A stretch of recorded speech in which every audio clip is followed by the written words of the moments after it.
Welcome to the Peeew, where we are today reading in Madison Square Park. We're reading from the Bible. Lovely Madison Square Park, where there's right behind us is the Shake Shack, and you can't. What is that tower called? It's the clock tower in Madison Square Park. Where I don't know what it's called. Ernie thinks that you don't deserve to see it. I said, should just Google should we it. look at? Should we show the clock? And he said they don't need to see that. So I guess he doesn't. That's how Ernie thinks about you. To see anything. So that's right. So today we're going to be talking about Thump magazine. Now Thump is not a magazine; it's a website. Well, but it was part of the Vice empire until last month. They call them magazines. So Vice magazines. You know, it's the website. It's a magazine. I mean, I don't know. To me, but they're gone now. They are. Well, yeah, it's like Vice. They're Thumpless. Vice cut the cord, basically. And Thump was like the club, like clubby, like it was like the clubby site for Vice, where it was all about electronic music and nightclubs and and counterculture. Tomorrow we're gonna do an episode. Culture. We're gonna do an episode on this tomorrow night because I have a theory on why Clubland is not thriving anymore, and we'll talk about it tomorrow. But Thump. I think Clubland is thriving. Well, it's not. It's thriving as maybe your club isn't thriving. No, it's thriving for Clubland is thriving for what it can be, but it's not. There aren't 10 clubs that have 7,000 people capacity going on at the same time. Oh no, that's because the political forces in New York City have and made real it estate virtually impossible for that to happen. A lot of reasons. But so we're talking about the 10 commandments of right. So of Thump clubbing. is no more, but before they got the cord cut, they put out an article with their 10 commandments of clubbing. Right. So or go to hell. Or go to hell. 1. Thou shalt not knock into thy neighbor on the dance floor. Now here they mean that I guess you shouldn't like be dancing so wild that you're hitting people. Although you should definitely knock into people on the dance floor if you want to sleep with them. Right, because I do that all the time. Like I kind of accidentally bump into people, and then I wait to see if they accidentally bump back into me. Is that how you met your friend? No, I introduced myself. Michael's dying to talk thou about. Thou shalt not my introduce yourself to new friends. Right. So don't bump into them if you're dancing wildly, but do bump into them if you want to meet them. Yeah. So number 2, thou shalt not pester thy neighbor with thy smartphone. Okay, this is a really big problem in clubs.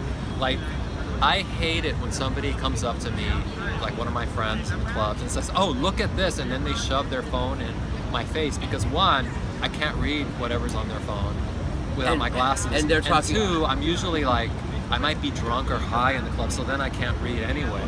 So why are you showing me that? Just like send it to me, and I'll look at it tomorrow. They're also talking about. It says if photos and videos are allowed in the club, duck faces and dog filters will reign free. And that's true. It's pretty true. And I hate both. I went to a sex party last week. Oh God. And and when I was telling people, when I was telling people that I went to the sex party online, my friends were saying, "Oh, did you haven't take any good pictures?" And it's like, no, I'm not going to take any pictures there. That's a total hard-on kill. Right. I'm not taking pictures at a sex party. Okay, so number 3, and you shouldn't either. Thou shalt not exceed thy limit. Well, I know. By that means like don't get so fucked up. Yes, that's what that means. I have known some friends whose names shall not be not mentioned here. But yes, it's not cool. I don't think it ever was cool to like get so fucked up with you. It's the perfect way to ruin all your friends' evening, because if your friends are really your friends, then they're going to be concerned. Watch out for you. They have to watch out for you. They're going to have to drag or carry you out of the club. They're going to have to sit by you on the sidewalk. That's a good point. But remember how Junkie Jonathan used to come to the club, and he with 2 people, like they would carry him over their shoulders, like you'd carry a drunk into a club. But it was all part of an act, really. And so that was I think he was being actually the satire of somebody who had exceeded their limit. So in a way, he was kind of professing this the third commandment. Yeah. Okay. Number 4. Number 4. Thou shalt not covet thy neighbor's spot in the bathroom line. I mean, I guess that sort of goes without saying. It's kind of like, yeah. I've done it though. I mean, we just skip to the front of the line. We never pay attention to what. Well, I think those that kind it's. of lines. I think if you really have to pee and everybody else in front of you is just trying to go into the stall, you know, to do coke, then I think it's okay to cut in front of them. 5.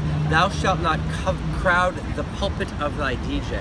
That's like, you know, crowding the DJ booth. I agree with that. I mean, unless you're like a VIP. What pulpit anymore though? Like you should be. I mean, there's there. no more pulpits. All the freaking DJs are on the stage at the at the front of the club. There's no more. Like in the old days, there was actually a DJ booth where you could actually do things that nobody would see you doing now. Remember now the DJ booth at Limelight in the second floor? Yes. It's like a big room. And at Tunnel we had a. At Tunnel we had another friend walking by. At Tunnel, the DJ booth was designed by Dolce & Gabbana, and it was made out of suede leather, and it had a little visiting area for VIP fans, and it had a refrigerator and a little bar inside. Now that's the DJ booth. Right, not some bullshit on a stage where that's the kind of DJ booth that's made to be. And the audience is going like this, and nobody's really dancing. They're all just watching. Number 6, thou shalt not harass thy neighbor. I don't know. I don't understand what they mean by that. Well, you're on the dance floor, swaying to the music, eyes closed, smile wide. Suddenly, 2 sweaty hands rip you from your tranquil meditation, and you swat them away. Earlier, some random guy was dying to start a conversation about your really cool earrings, and another pushy creep kept trying to buy you a drink, even though you declined his invitation a few times. So I guess it's like, you know, like a straight guy trying to pick up on a woman. Yeah. Because, I mean, if some guy with sweaty hands came up to me, I'd be into it. In fact, one is lingering very closely to us. I think he's with his mother. Number 7, thou shalt not sing along. I can't really think of anything else worse in the world than a person trying to sing along. Yes, that's true.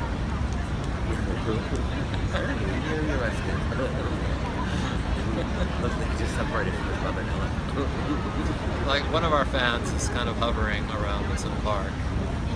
Yeah, he's adorable. Oh, but too young for us. You. Oh, for you too. 4 years older than me. Okay. So that's what I'm saying. Yes, singing along is kind of taxi. Singing along in a club, that is definitely a commandment. No one should do that. You know, it looks horrible. I mean, anytime I go to, this is something that happens a lot. I mean, I never at saw gay bars. Oh my god! And the worst kind of gay bars. Which makes me want to the run monster, screaming. At the Monster, maybe. Yes. So it also happens at Stonewall. Eastern Bloc. I've seen it at Eastern Bloc. Oh really? I've seen it at Skroddleface. A little cool for that kind of thing. And cool people don't sing along. Cool people are too cool It's horrendous. to sing along. Yeah. Okay. Hey, thou shalt not talk thy neighbor's ear off. Who were you talking about earlier? Michael P. Oh, Michael P. You know, I love Michael P. I love Michael But P. he often wants to like have these long conversations. He wants to show me things on his phone. I can't see it because my vision's all blurry.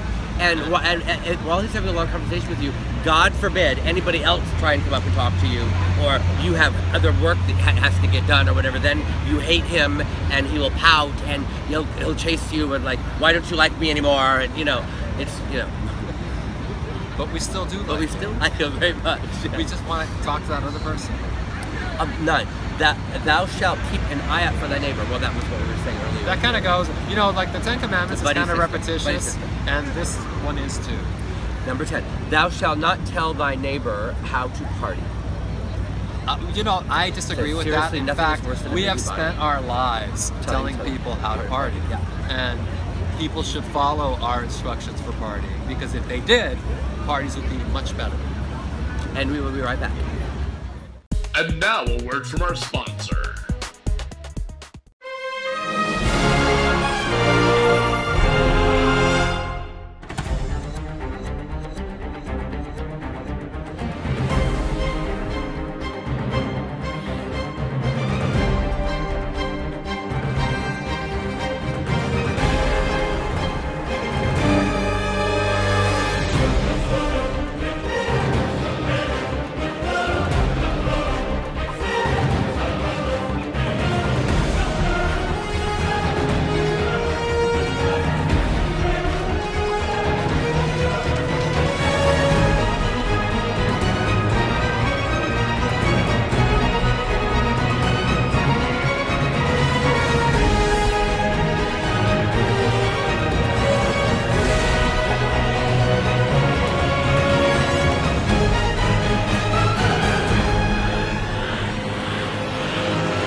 Peew.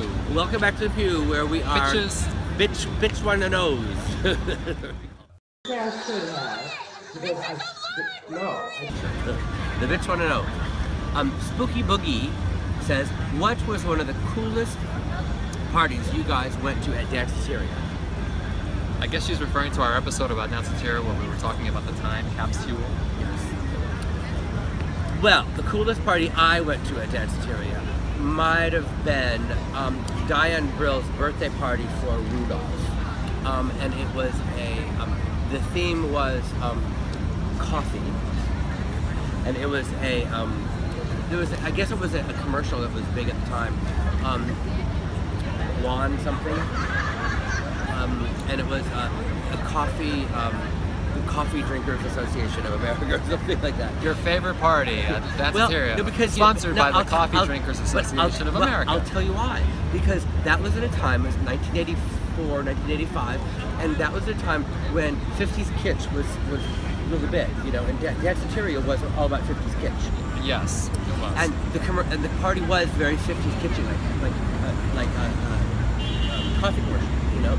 And that was very cool at that time. It was very knowing. It was very cool and it's hard to explain why that was cool now, because it's kind of like that has become so mainstream that with Nick at Night was doing that same thing at the time with that 50s kind of Leave It to Beaver look. But that was very cool at the time. It was. You know, I can't remember what the coolest party that I went to at Danceteria was, but I can remember what the most fun party was. Oh gosh, maybe the Mark Allman release party for one of the new non-stop erotic cabaret or something. No, that came out before 1984. Well, one of them, because I did go to one of the parties. Well, to me, what I thought was the most fun party at Danceteria were the bad boy parties. Oh yeah, those were on the 4th floor, I think. Yeah. Like the bad boy parties, they were basically these gay parties where they had strippers dancing and they were like hustlers, hustlers right? They were Square. Right from the Gaiety or wherever. Yeah, and they were literally from the Gaiety. Yeah. And they had an open bar that I felt lasted 2 hours, and you could order you could order 5 drinks at one time, and top shelf 5 margaritas or whatever, and you would get so fucked up. Yeah, and then they would really be fucked up. Guys taking their clothes off. It was real. They were just so fun. Yeah, I remember just having a blast at those parties. And also I remember the Nat Finkelstein photo party. It was a photo exhibit that I got thrown out of for trying to steal a photograph of Andy Warhol. It was the Andy Warhol silver balloons picture, the big silver balloons, and he was in the factory with the silver balloons, and I tried to take it off the wall, and Nat Finkelstein himself caught me and tried to take it. Memories. Yeah. See you next time. Bye.